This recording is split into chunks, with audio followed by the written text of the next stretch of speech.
ఎప్పుడు కూడా తొందరపడి మాట్లాడకూడదు కదండి. నోరండి, నాలుక. నువ్వెంత చాలులే, చూసుకుందాంలే, రా.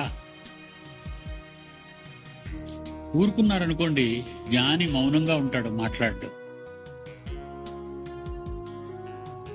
అంటే నీ నాలుకను అదుపు చేసుకో.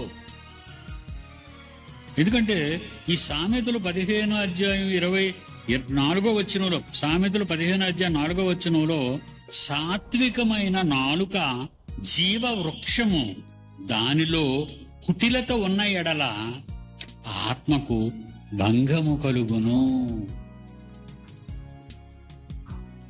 ఆత్మకు భంగం అంటండి.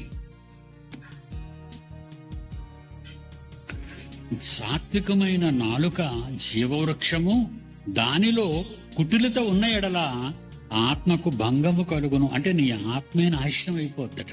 అంటే నరకానికి